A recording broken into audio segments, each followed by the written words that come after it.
morning, viewers. Welcome to my brief devotion titled Fresh Bread.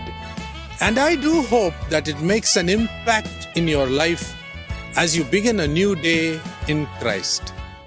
All nature shows forth the glory of God.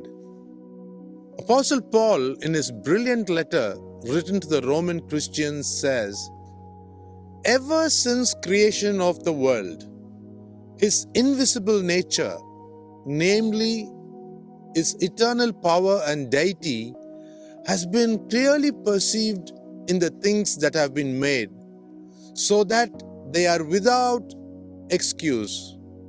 Who are the they? Those who don't believe in God.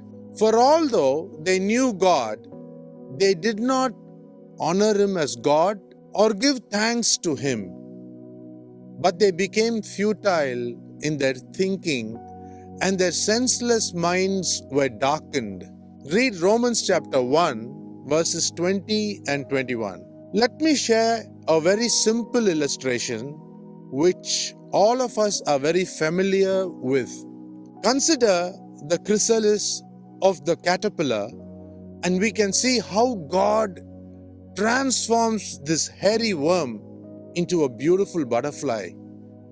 The caterpillar goes through a process called metamorphosis, a complete change from the pattern in which the futile mind once responded. God changes, or let me say, renews our mind. The caterpillar spins itself into a cocoon.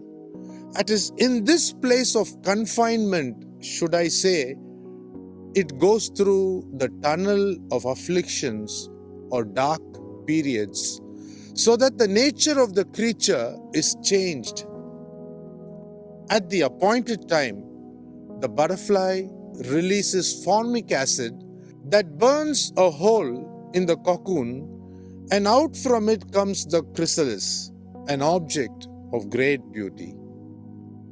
The colorful butterfly now soars into the heavenly places after undergoing a prison or a wilderness experience. God changes our nature and clothes us with the beauty of His only begotten Son, Jesus Christ. Read Romans chapter 8, verse 29. Likewise, in writing to Christians in Rome, Apostle Paul covers in great detail the spiritual needs of every man and woman from chapter 1 till the end of chapter 11. Finally, in Romans 12 verses 1 and 2, he appeals to the brethren, that is all of us even today, by the mercies of God, to present our bodies as a living sacrifice, holy and acceptable to God, which is our spiritual worship. Then the most important advice is in verse 2, which I will continue reading from the text.